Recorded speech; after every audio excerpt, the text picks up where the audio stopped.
Hello and good morning. Today is Monday, November 24th, 2025. And this is episode 37 of Wes and Shelly Share. We want to reflect on a recent trip we took this weekend to the International African American Museum in Charleston, South Carolina. And we also want to reflect on our mothers and some memories of our mothers. Shelly, why are we not at school today and what's going on?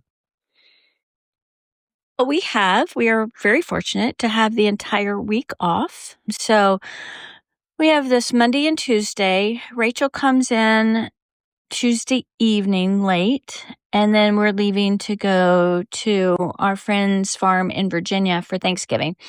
We have the whole week off, and Wes and I spent some time working in the yard yesterday. Right now, I'm looking out in our backyard at the beautiful leaves that are piling up. We're taking care of the front yard first. Actually, we're moving all of the leaves from the front yard to the backyard, so they're really piling up now. But it's lovely to look out of our window and see the leaves falling gently down. It was warm yesterday.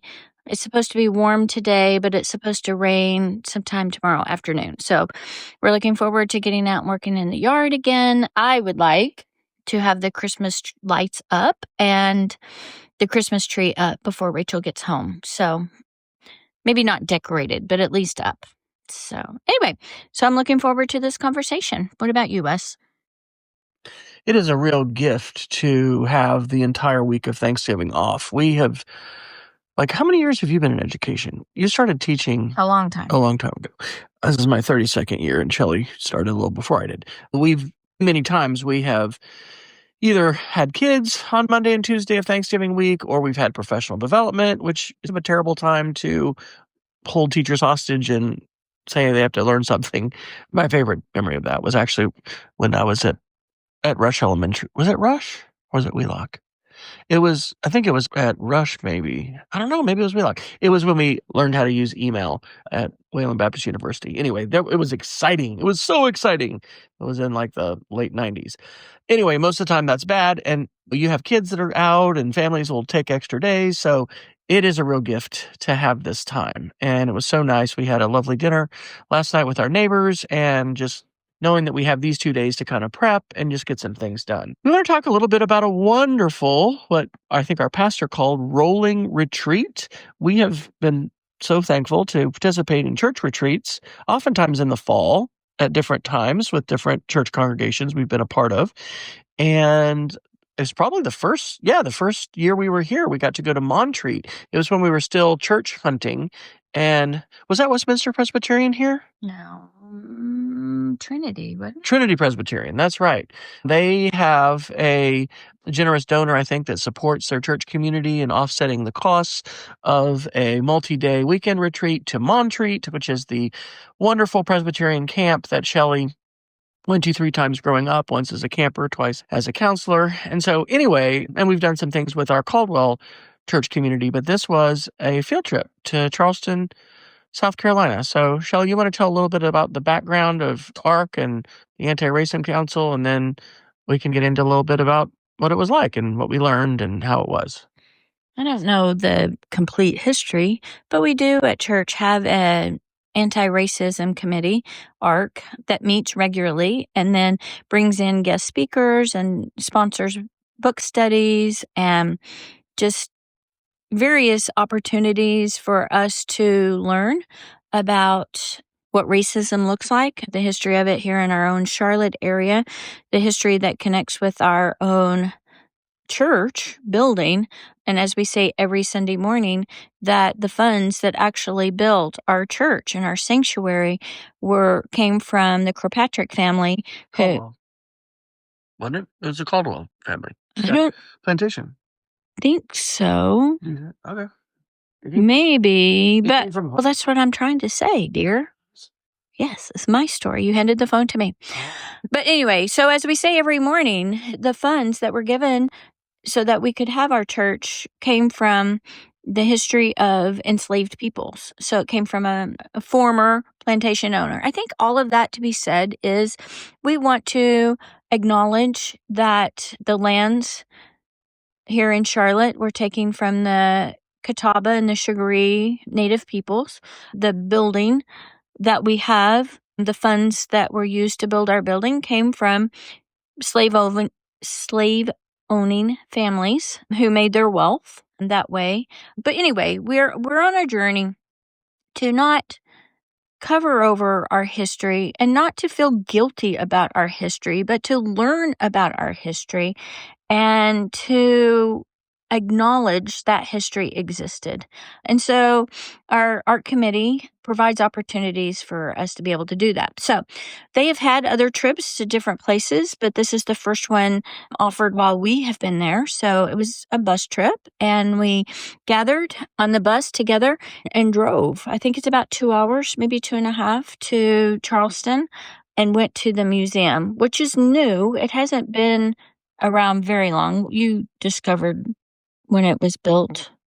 I think it Maybe. opened shortly after we came here. Yeah. So anyway, it's beautiful and it's well done. And I think it was an amazing opportunity for us to be together with our church family. And we're in a bus together for 2.5 hours. And so to have conversations, to support each other, to listen and build community. I visited with a few people that I see, but I didn't really know. I got to spend some time with my friend Nancy Nance, who we serve together once a month at the Leavenworth shelter, and just to catch up with her and to learn more about her and her life. So it was a really nice opportunity to all be together and then to travel to the museum. So, Wes, what were some of your thoughts about the museum? I just enjoy being there and the environment, but Wes, what did you think? Let me read real quick from their website what they say about themselves, and then I'll share some of those reflections. The website is iaamuseum.org, and the acronym, it is the International African American Museum, so it's IAAM is our acronym. And so on their About page, it says, "Our journey will challenge, illuminate, inspire, and move people to action. Of trauma, truth, and triumph. The International African American Museum tells the unvarnished stories of the African American experience across generations, the trauma and triumph that gave rise to a resilient people." And I've used the phrase hard history. I don't know if that's accurate. I don't know if that's the best term, because confronting whiteness and the myth of whiteness, understanding the past, understanding the way that the past continues to shape the present. We have a number of folks today that want to just say, I'm not racist and we're not discriminating. Racism's over. That we have no, like, basically saying there is no legacy to 400 years of slavery. Been there, done that. Yeah, and that is a lie. We all are racialized in different situations. And thanks to not only the work of the art committee at our church and our pastors and just our community there, but also the Confronting Whiteness course, which Shelly and I took a couple years ago, and the opportunity to learn from Ben Boswell and his collective liberation church. Anyway, there's a whole lot of different things that we are thankful for, that we have had a chance and still continue to have a chance to learn through. I have learned that the ways in which I was racialized as white have really shaped my worldview and the ways that I see out into the world. And so being able to go to a place like the International African American Museum, it's a catalyst for confronting and interacting with and intentionally I think opening our hearts and minds to try to learn more about our history and then about the ongoing story of really just trying to live as human beings on this planet and caring and loving for each other and understanding where have we come from and how can we move forward together. And I don't know what that phrase is that would encapsulate this kind of study, but it's so important. And of course, in today's political moment, as we record this in November of 2025, a full year after the the elections of November 2024, these are issues that there's some folks that don't want us to talk about these things, but we do want to talk about them because we want to grow. And so the opportunity it was a great chance to be with our church community, just like we had to wait, I think, 45 minutes to go to the restaurant after we were done. And we walked around the neighborhood and we got to talk with Rachel's mother, Sue, and hear stories about growing up in Arkansas. And she was at the first high school, I think, was it in Missouri? It was in Missouri. Was she in Missouri? No, Arkansas. It was Arkansas? She was at the first high school to be integrated, but it was in 8th grade, and there was one African American student who was in her class. That's what integration was at that point, who she took under her wing. Anyway, there were just opportunities like that to get to talk a little bit and hang out with our church family, which was wonderful.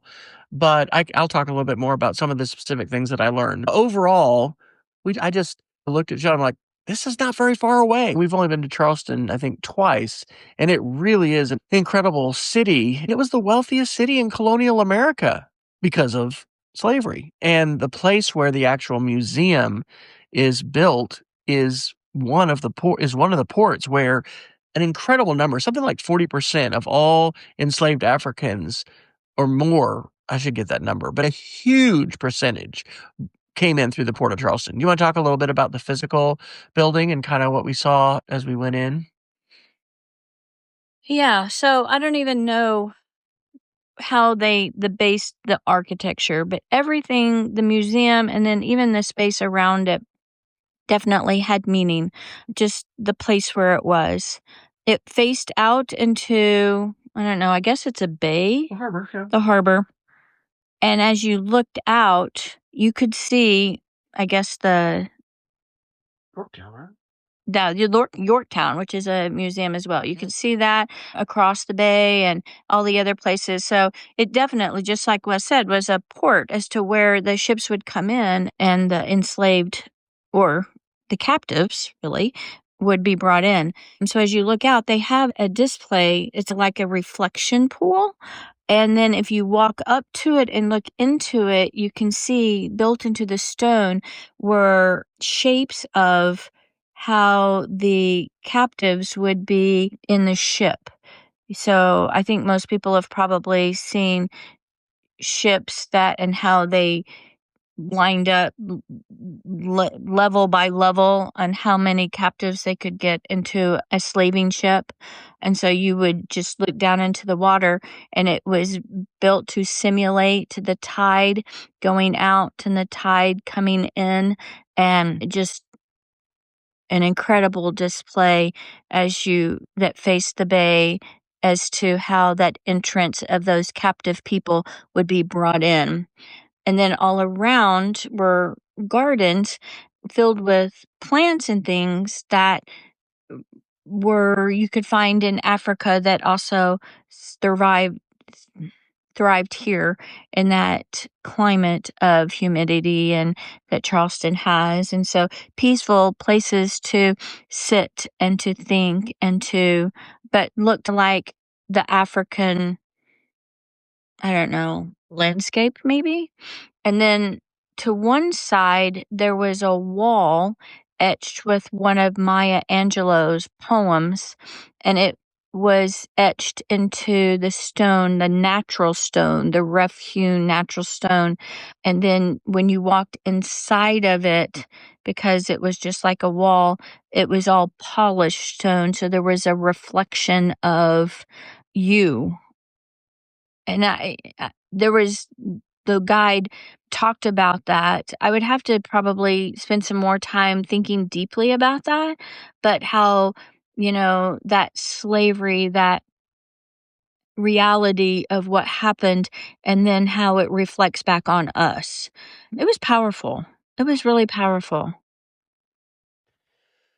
Yes, it absolutely was. And it really is wonderful to be in a space that is created with such intention. Yeah. Because the symbolism, the messaging, it really is like a holy and sacred place because we're talking millions and millions of lives that were impacted through this port and such a monumental evil that it is difficult to fully grasp and comprehend it. And this is called the International African American Museum because this is not just a museum about Charleston. This is not just about the Port of Charleston. This is not just about South Carolina and slavery in South Carolina. This is about the triangle trade, the international evil of chattel slavery, which existed for 400 years, right? From discovery of, quote unquote, discovery of the Americas, Encounter, as Jane Yolen. If you haven't seen the book Encounter by Jane Yolen, I was introduced to that in my children's literature class at Texas Tech University in about 1995. No, I don't think I've seen it. Oh, really? Wow. Because it really portrays the Spanish Christopher Columbus as not in this heroic sort of whiteness myth. Yeah, oh gosh, we should get that book. We should own that book. And even in this moment where this last week was, we probably should have talked about this last week in Charlotte because we had basically government-sponsored terror campaigns by ICE and Border Patrol against our immigrant communities. And it can be hard to sometimes stay hopeful and maintain optimism. But when you think about what it would have been like to live during almost any phase of this 400 years of chattel slavery, we've come so far in so many different ways, and we are seeing a backsliding and the pendulum swing the other way right now with respect to human rights, for instance. But anyway, it's really a wonderful thing to be in a carefully and intentionally crafted space in which there is a lot of rich symbolism, but you're also thinking about the history of the actual space and what took place there. So that was even before we just got in the museum. So when you enter the museum, I think they did a wonderful job of combining traditional museum reading but with digital in the way that they presented the history and then also the different histories that, took place. I think from the church perspective, there was a video there from the Gullah, which I'm still want to know more about. I don't 100%. The Gullah people. The Gullah people. I'm not even going to attempt to tell you what I know.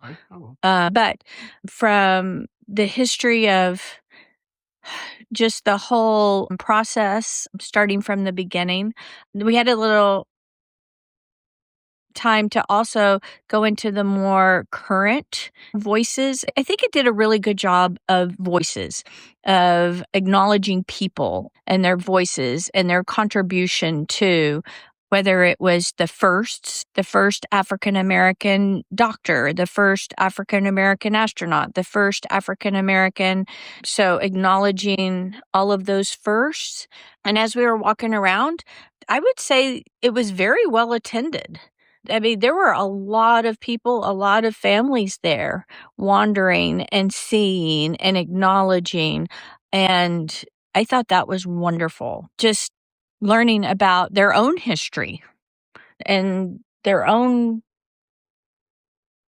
families. And anyway, it was our resilient culture, which is so diverse and composed of so many. And yes, I was reminded of the Oklahoma Heritage Museum, which it's now called the Oklahoma Hall of Fame. I worked for what was then the OHA, the Oklahoma Heritage Association, for a couple years after I left AT&T, and it was a new, very highly technological museum that focused on the voices of Oklahomans. And similarly, there's not the artifacts, quote unquote, from the international triangle trade and chattel slavery. I mean, there are boats, there are ships, but this was not, I didn't see a lot of, quote, artifacts. There were things that represented different people. Media. But it was really media. And there's only so much, I think, that you can really ingest or take in at a museum like this. And like the themes and topics of this are also really heavy and challenging. So it is mixed up with different little theaters and opportunities to see a video and to sit.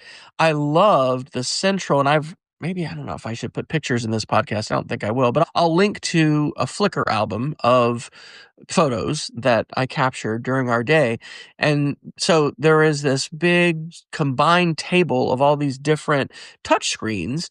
And it is basically an interactive geomap. So you can choose the topic, like historical spaces built by slavery during slavery. And then you tap on that, and then it shows this map all over South Carolina.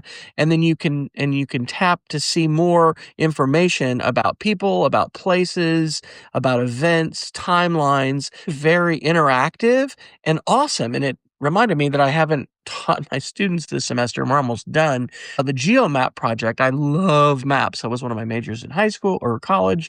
And Shelly's, come on, move on.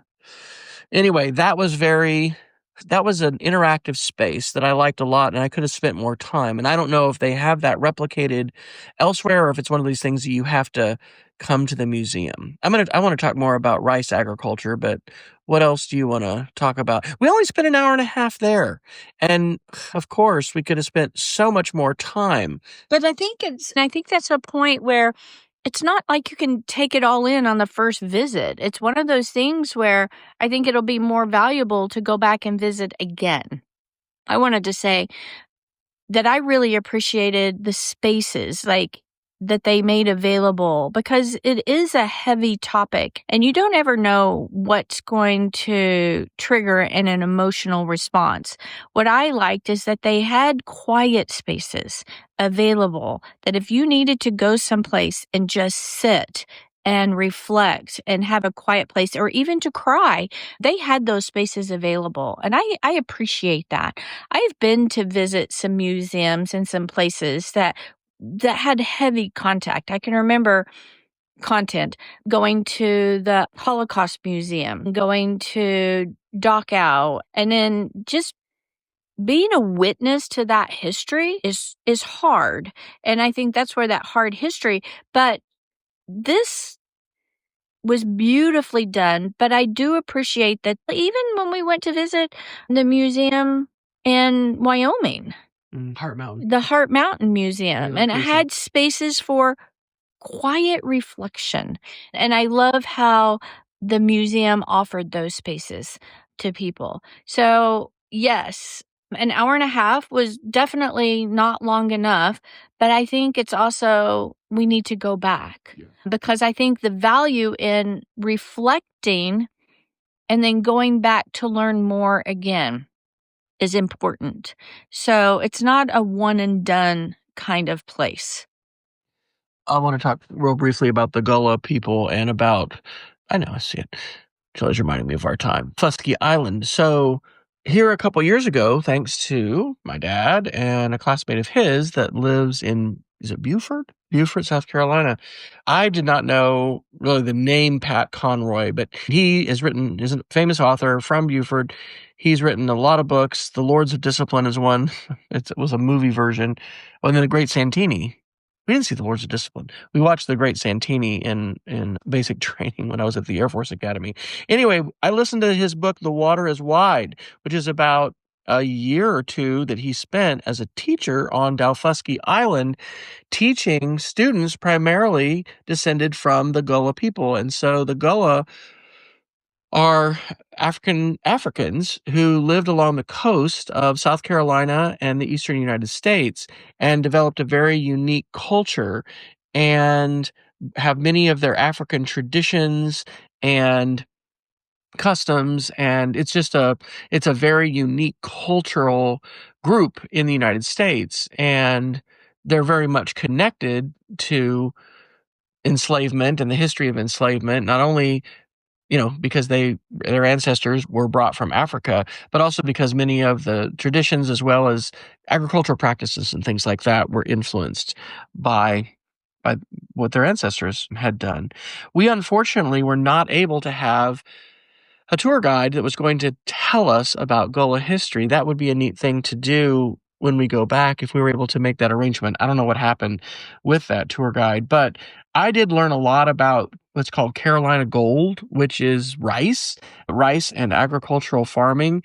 I have heard folks say forever that the Confederacy, the South, and the United States, the antebellum South, the economy was built on slavery. But boy, learning about how, especially farming in South Carolina along the waterways, the construction, the massive earth moving projects to create these levees and be able to create these areas where rice was grown.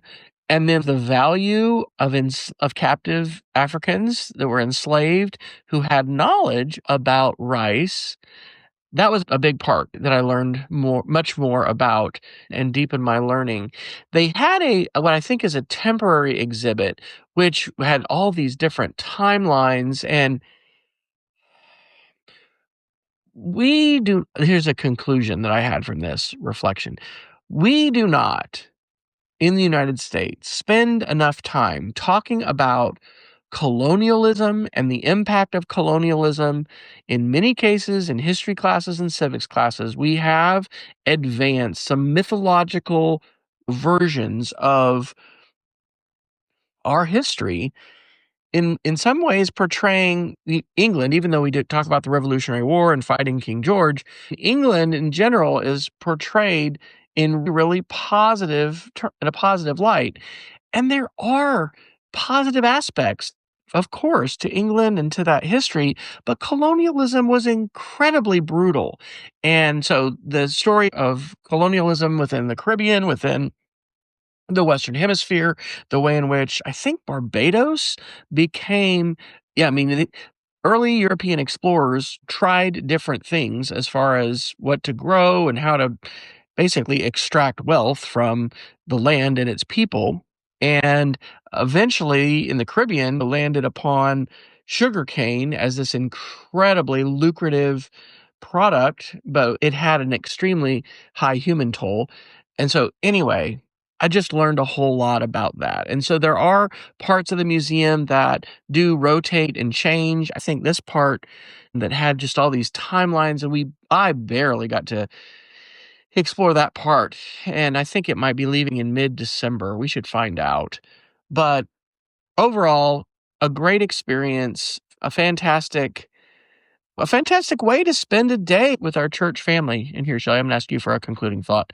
I'm just so thankful to be a part of the communities that we are a part of. I'm thankful for our church. I'm thankful for the art committee.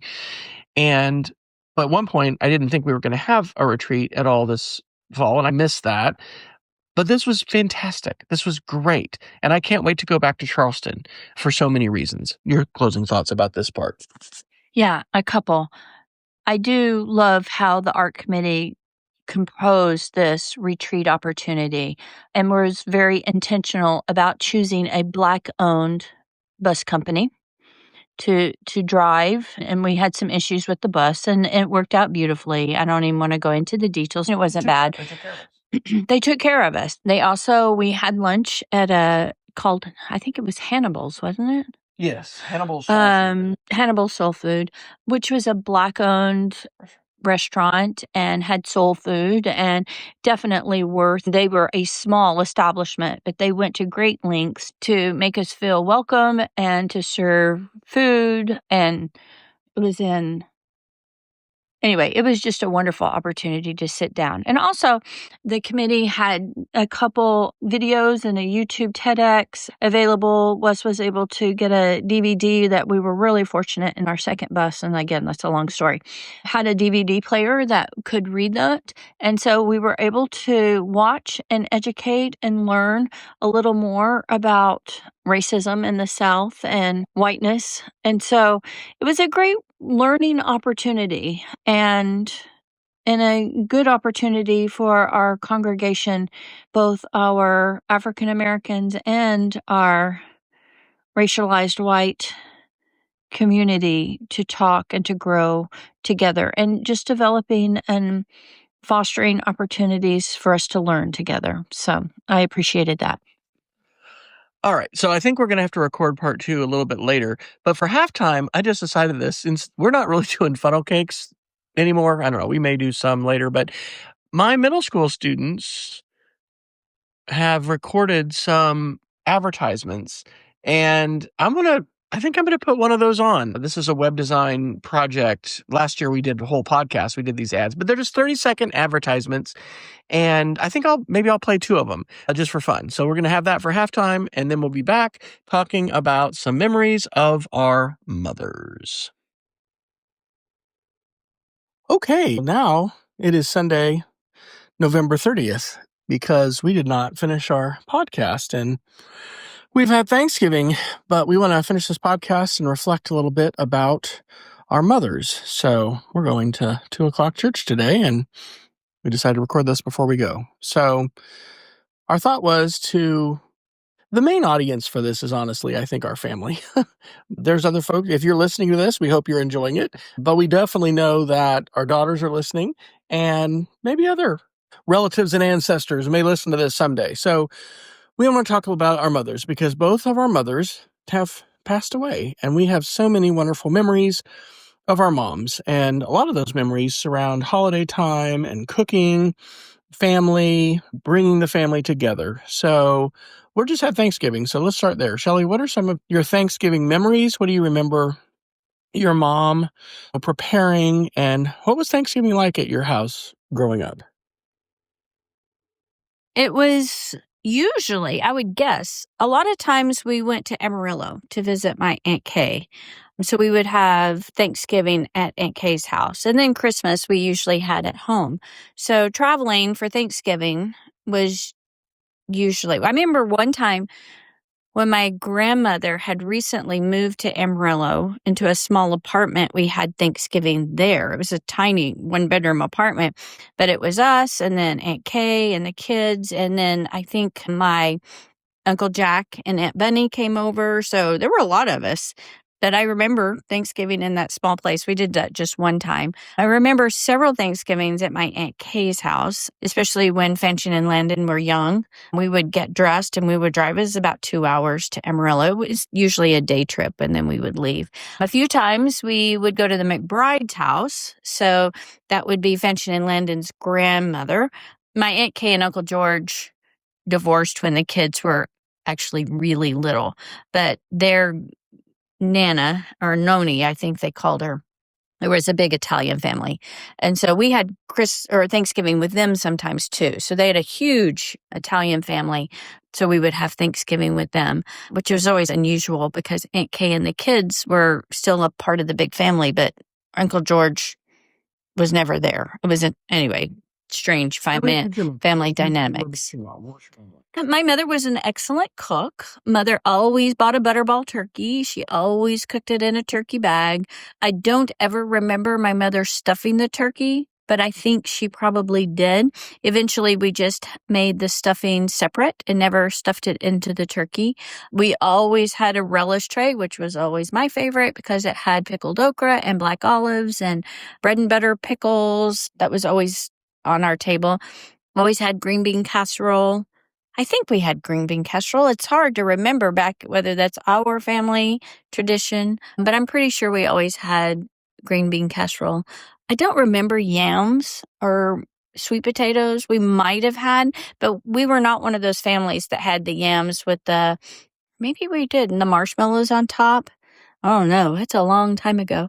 I'm sure we had it at some time. I remember one time Mother and I decided we wanted to do something really different. So I was getting my hair done one time and was looking in a magazine, and it had a whole Thanksgiving spread. And I remember Mother and I got real adventurous and we cooked that. It was probably before you and I were married, and we made that. I used to help Mother cook. Mashed potatoes, always had mashed potatoes and gravy.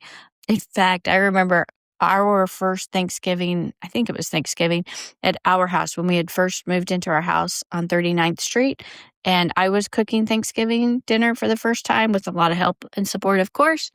But I can remember making potatoes. I was going to make mashed potatoes and peeling the potatoes because they were always real potatoes, and putting all the potato peelings down into the disposal, and it broke the It disposal. seemed like that happened multiple years. No, I think it just happened once. It was really an important memory. But anyway, it was always a family thing. Mother didn't do all the cooking. I think we all shared in the cooking when we were old enough to cook. I usually made some kind of dessert. Jana was a big cook, but I think she usually did Thanksgiving with Doug's family. Anyway, Mother made rolls. Her homemade dinner rolls were the best. Oh, they were homemade? They were homemade. Cool. Yeah, Mother made homemade yeast rolls, and those were wonderful. Later, we shifted to Sister Schubert's because it was so much easier that way, but Mother's tasted like that, only they were homemade. I remember those, actually. Yeah. Anyway, we always ate Thanksgiving as lunch and not dinner. I was always in charge of decorating the table. Anyway, I can remember Thanksgiving being beautiful outside and playing outside when I was really little. My mother cooked. Yeah, a lot of fond memories. Always a family time. So what about Thanksgiving at your house? What was that like? We were definitely gathered around the dining room table, and that's one of the things we love that we have been able to inherit. And that table would be filled with folks. A lot of times Mom would invite couples, sometimes like connected to Fort Riley, the military community. Danielle was with us for years and years, 4 years of undergrad and I think 4 years of vet school. And so we always had more than just our family around the table. We had the traditional items. One of the things that maybe the kids remember is that cranberry sauce made with orange juice, not jellied. The actual cranberry sauce was like my absolute favorite thing. And we had a dish that was the cut glass dish, which we've got one now that's similar. We've replaced it. Broke at one point. But that was always traditional to have. Mom would have everything on a buffet to the side of the dining room. And so folks would go through and serve themselves. I think she made I don't know. I don't know if she made the gravy, like from the drippings and stuff. We would make the turkey in the oven too, in an oven bag. Only like more recently would we smoke the turkey, have spatchcocked the turkey. We had that one year that David brought. Jerky chicken. What was that? His mom. Oh, yeah. That was like a mixed dark and. I don't know. Oh, yeah. See, Mom was always experimenting with different things. I was never a real big fan of sweet potatoes. The sweet potato casserole or whatever we had at Conway's this year was, I think, the best I've ever had. Maybe probably because it had a lot of sugar in it. I think Mom had relish trays, olives, and pickles and things like that. Little sweet pickles and gherkins. The sweet little gherkins. The holiday time was always Mom in the kitchen kind of constantly. So I don't know if we didn't pitch in enough with that. I think maybe, I don't know if people would bring things or not. I think Mom made everything. Seems like she would experiment with stuff. Definitely like green bean casserole was a staple. And then our mixed veggie casserole, which we didn't have this year. We'll have to have that for Christmas. Those were staples along with cranberry sauce. I don't know that we always had mashed potatoes, but she did experiment with different kinds of turkey from time to time. But yeah, just around the table, and Dad would always say the prayer, and we had special wine crystal water glasses that were crystal. We would use typically the china at that time. So only special meals would we get the china out of the china cabinet. And then having sparkling grape juice, that was really big for the kids, and to have several bottles and have the grape juice and the white grape juice, the red and white grape juice. So those are things we remember. What are some of your other good memories of your mother? When your mother was fully herself, you were really close to your mother. And I think you used to talk to your mother like almost every day on the phone. And I know when you went to Germany, it was very hard because you couldn't have that connection with your mother. So what are some of the things you remember about your mother and how she was a quiet person? And she was a good listener, you said. How would you describe your mom as far as that relationship that you had before dementia, before older age, when your mom was fully your mom? I thought we were going to keep this holiday-ish, so because I think we've done something with my mom before. But growing up, my mom enjoyed being a mother. She enjoyed doing things with us. She enjoyed having a clean house. She wasn't a big decorator, so when I got old enough to do that, she pretty much assigned me to. She didn't have a lot of tchotchke things around, and she had a few things. We always had the living room. The living room had she liked having a formal living room with pretty things in it. We didn't sit in there very often, but it was always more of a formal. And then we had the den. Mother was a wonderful cook, but she was a good just home cook. She wasn't adventurous. She didn't experiment with a lot of wild recipes. She shared recipes with her friends.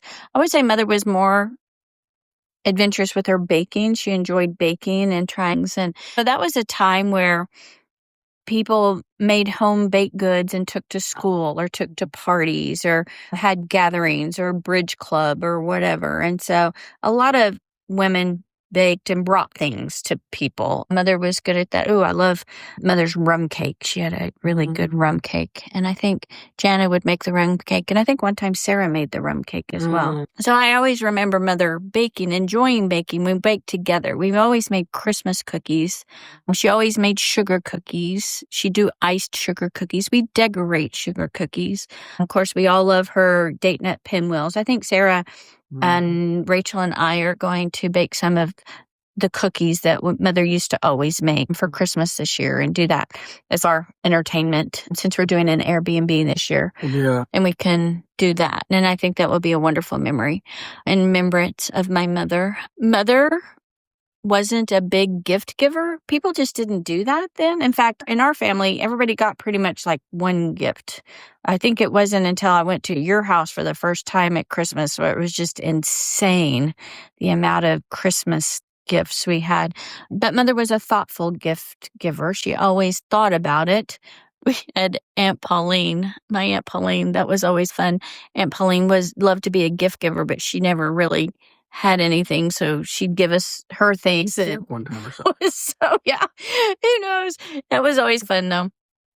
Aunt Pauline, Christmas with her, it was always really different. Well, Aunt Pauline, where she came. Aunt Pauline was not really a direct member of our family. She was somehow related to my grandmother. I don't know. It's a really odd story, and I'd probably have to talk to Jana to get it right. But Aunt Pauline didn't have any children, and my Uncle Elton died, and so Aunt Kay and Mother took turns. She didn't have a whole lot of family, didn't have any family, really. And we had been to visit them. We had a relationship with them. It was really hard on my mom when we had to put Aunt Pauline into a nursing home, and I think Aunt Pauline... Oh, I think Mother Mother had issues with nursing homes, and I understand that now. But growing up, Mother was sweet. She was kind. She was giving. Yeah, she was a quiet, introverted. Both of my parents were introverted. We've talked about that before. But she had a lot of good school friends, both from Haynes Elementary, teacher friends, that she would do things with. But she was a homebody. She was a homemaker. Our home was always inviting and clean, and we didn't have a whole bunch of people over, only family, really. And we did things with family. But yeah, Mother and I used to love to talk and visit and do things together. Sarah and I, we like to go piddling, and my mother and I like to piddle. I don't know if we called it that. I don't know where that came from. Define piddling. It's where you don't have a lot of money, so you go out shopping, but you don't really buy a lot. I enjoy shopping and going places and seeing things and getting ideas and... The atmosphere. Yeah, the atmosphere. It's harder when you're actually looking for something. I like going out shopping when I'm not really looking for anything. I get more enjoyment and joy from that. I'm not a big shopper, and I'm certainly not an online shopper like most people are now. So... Anyway, but Mother and I just liked spending time together and talking. She was wise, but she never gave a lot of advice. She just was a listener and a supporter, and always supportive, always encouraging, always I think she enjoyed her retirement when they just first retired for the first few years, just being at home. She enjoyed her backyard. She enjoyed looking out the big picture windows. She enjoyed having family over. She enjoyed having her grandchildren over. She enjoyed reading books and doing things with them. She made things with them, baked, of course, made pizzas. Kids cuisine. Yeah, they had their little rituals and things. But anyway, my mother was just kind and quiet and always in the background, but helping, whether it was doing laundry or washing dishes, or she was a helper. So, what do you remember? My mom, there was a lot of contrast between our mothers. So maybe that was a thing. My mom was really a take charge person, and she had things planned out. A lot of times Mom wanted to control a lot of things, like from calendars to plans and having everything, I think with details, even coming home before we were married and then things would be planned out, like when we were going to, I don't know. And she was in charge of all the food. Things were planned out, what we were going to do, when, who we were going to see, who was going to come over, what the menus were going to be. Mom was pretty attentive to if I ever had a request for things. One of the things I realized later in life is my mom really never cared about my weight. It brought my mother great joy to see me enjoy her food. And I understand and appreciate that now as the family cook for us. But that was one thing that I realized. Mom was an adventurous cook. One of the things that I salvaged from Dad's garage, I just helped Dad in October move, and Trudy did too, from the cottage where Mom and Dad moved at Meadowlark prior to COVID. I think maybe they moved there in 2018 or 2019. It was a bit before COVID. And then they were in that cottage until this past October of 2025. And Dad's now in the main building of Meadowlark. Well, there's a lot of stuff. They cleaned out all kinds of things when they left their home in Leavenworth. And I guess I need to talk about that. But I did save Bob's Gourmet books. And these are like, I think, three ring binders that are full. They're big. They're like 4 or 5 inch thick, and all these recipes, because they had all these themes, and they were part of this gourmet group for years. I think monthly they got together and had a potluck, but it was a themed potluck. And so anyway, a holiday time would typically have some kind of probably adventurous new thing. And then there'd be the traditional stuff. I don't think Mom wasn't a big fan of just traditional. I don't know, maybe she put up with us because we were very traditional. She wasn't really big on mashed potatoes all the time, I think. That was something. So we would have some traditional things, but she would always want to mix it up. But let's talk about 1515 Leavenworth, because I think one of the real blessings and gifts that just happened was that we went up to Mom and Dad's house in Manhattan pretty much every Labor Day forever while the kids were growing up for the first football game, for the Labor Day football game that K-State had. And then we'd have, at first it was a tailgate, and then it was like a backyard, quote unquote tailgate. It's not a tailgate when you eat in your backyard. Mom just kind of decided she was done with football at some point. But having that time together, sometimes we would actually have a tailgate where we would park the car, like we had it at that church parking lot and some different places. But coming home to Manhattan for the holidays, not only for that Labor Day game, but we have many Thanksgiving memories there. We spent some Christmases there. We would balance time with your parents and with mine. The leaves and the fall and pictures that we would take on the front steps, but lots of memories of that house. I'm going to start crying. What do you remember about that house? I can remember loving that house. It was always felt good coming home to that house. Your mother was very intentional. I do remember at the middle of the night and scared your parents to death, and your mom was about ready to call the police. Yeah, that was really exciting. We drove all night to surprise them, and boy, did we surprise them. They were expecting us the next day.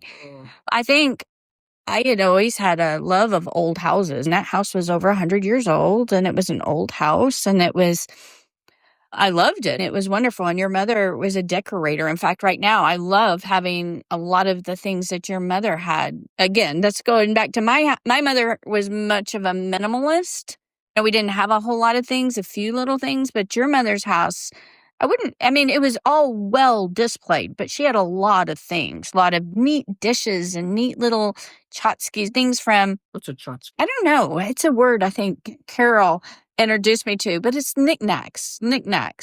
Tchotchkes, I think.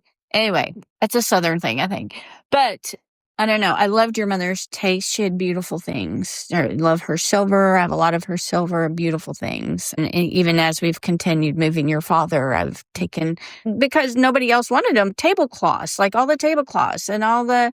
I don't know. Your mother had a beautiful house, and I loved that house on Leavenworth. And when we first were there, it was before they did the addition, when your mother's knees got so bad and she couldn't really go up and down stairs. But those beautiful stairs.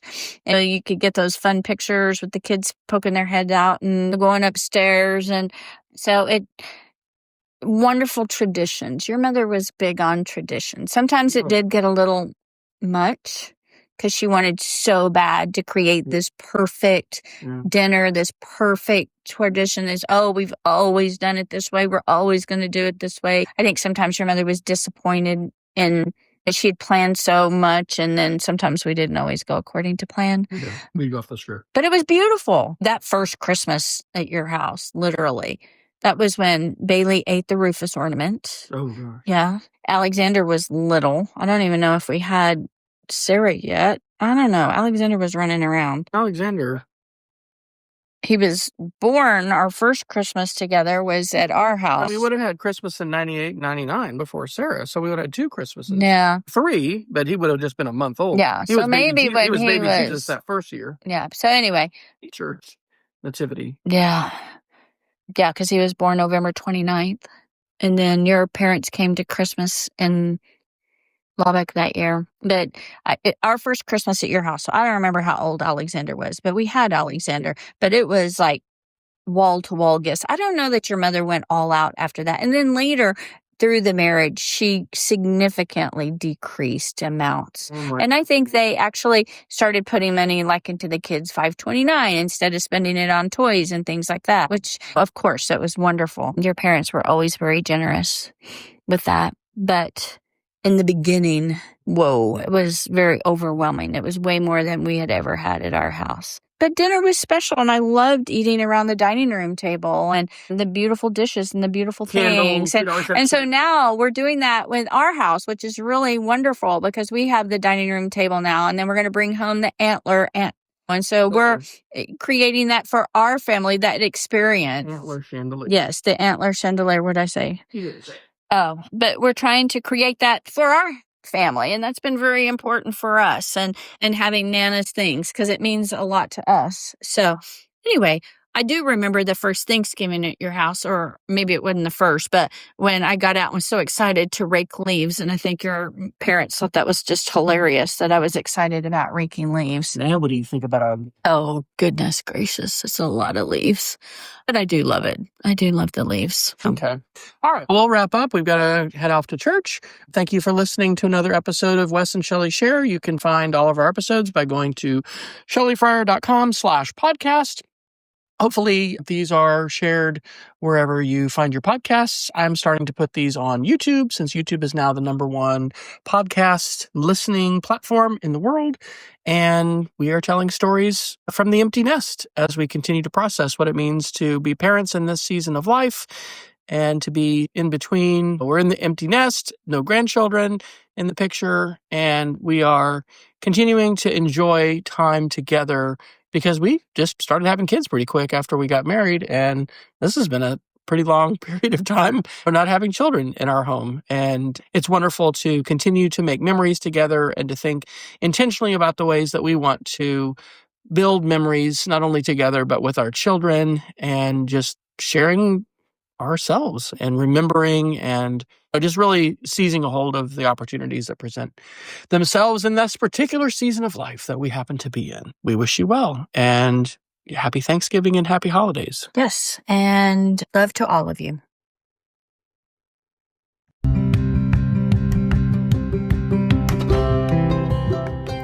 This episode of Wes and Shelly Shares is brought to you by Cook with Wes. Cook with Wes is my, Wes Fryer's, personal passion project, sharing lots of food photos, a few recipe videos, lots of barbecue and smoked meat adventures, and many other recipes from my indoor and outdoor kitchens. You can find all our family recipes on food.wesfryer.com and follow Cook with Wes on Instagram, TikTok, Facebook, and Twitter. If you're on Mastodon, and really, why not, since Twitter has become a bit of a dumpster fire, you can search for the hashtag CookWithWes to find my latest food shares there. I did start a separate YouTube channel for Cook with Wes, but I've continued to post most of my cooking videos on YouTube on my main channel. You can access the complete playlist at wfryer.me/cook. Thanks for tuning in to Wes and Shelly Shares. I hope to see you on social media on one of the channels for Cook with Wes.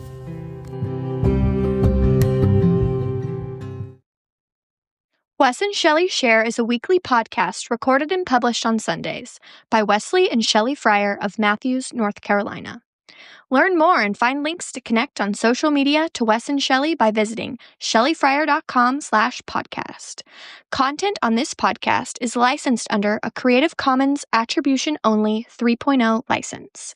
The Wes and Shelly Share podcast is recorded and published with Anchor and distributed on all major podcast channels, including Apple Podcasts, Spotify, Google Podcasts, Pocket Casts, and more. Please share our show on social media and tell others about us. Let us know on Facebook or via other means what you like about the show, that you're listening, and if you have any suggestions for future episodes. Stay curious, go outside, and keep exploring.